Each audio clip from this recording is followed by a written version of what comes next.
Aloha, galera! Projeto Marcas de Combate.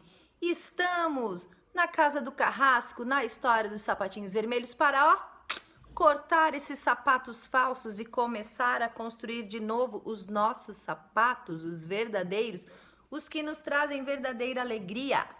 Então, a gente está lá naquela parte do livro que fala assim: o retorno à vida feita à mão, a cura dos instintos feridos.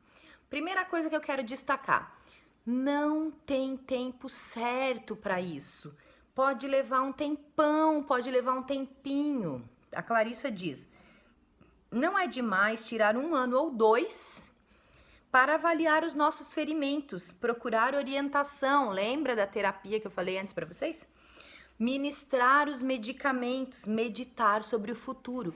Então, uma coisa que talvez aconteça com a gente é que a gente volte lá na La Loba, porque de alguma maneira a gente perdeu ossos nessa história, não perdeu? Então a gente pode ter que ir lá na história da La Loba e perceber quais foram os ossos que eu deixei perdidos no deserto. Pode ser que eu tenha que voltar lá no Barba Azul. Por quê? Porque lá no Barba Azul tem um monte de conhecimento sobre voz predatória, que é essa voz que faz com que a gente entre na carruagem, que faz com que a gente fique na casa da velha. E lá também tem um ensinamento de como sair, certo? Como dar a volta, recuar e dar a volta. Tá, pode ser que a gente tenha que voltar lá na Vasalisa. Lá na Vasalisa também tem a revolução contra o status quo, mas de uma maneira sábia, indo consultar com alguém que sabe como fazer. Alguém como a Baba Yaga que vai nos ensinar a lavar, a varrer, a cozinhar, a separar isso daquilo, a entender o que é remédio, o que é veneno. Que depois que a gente passar por isso, a gente vem com a caveira na mão vendo tudo. E a boneca na intuição, né? No interior também mostrando. Então pode ser que a gente tenha que voltar lá depois de ter passado por um episódio de sapato vermelho perdido. Pode ser que a gente tenha que voltar lá no Manauí.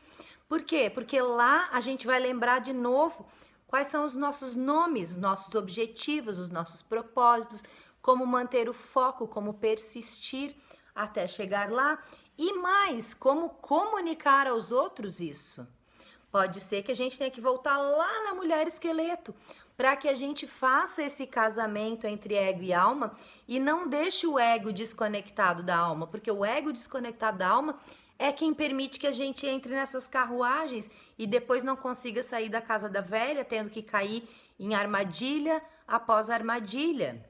E pode ser que a gente tenha que voltar lá no patinho feio, porque a origem de eu comprar a ideia de uma carruagem dourada pode ser que esteja lá.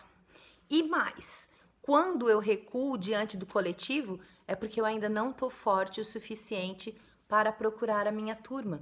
Então, toda essa história, tudo isso que aconteceu com a gente, esse episódio de perder os nossos instintos, pode nos remeter a um retorno que faça com que a gente revisite as outras histórias. Ou você pode achar um outro caminho, mas esse é um caminho bem saudável. E não é demais tirar 1 ano ou 2 para fazer isso, certo?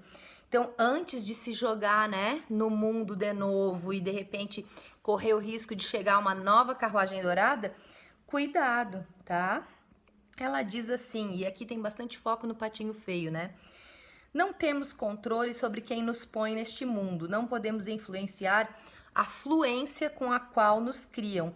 Não podemos forçar a cultura a se tornar hospitaleira instantaneamente.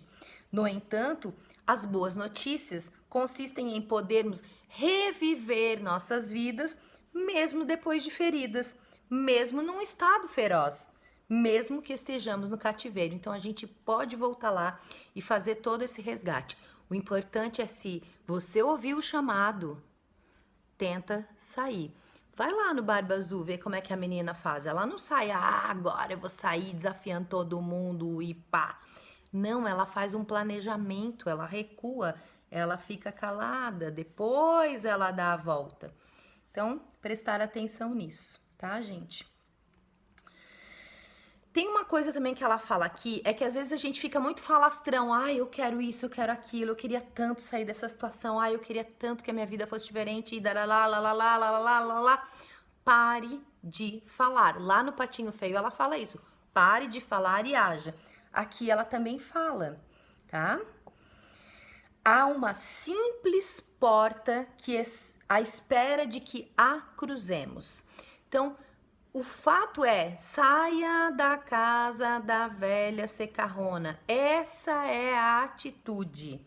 Do outro lado, há pés novos. Vá até lá.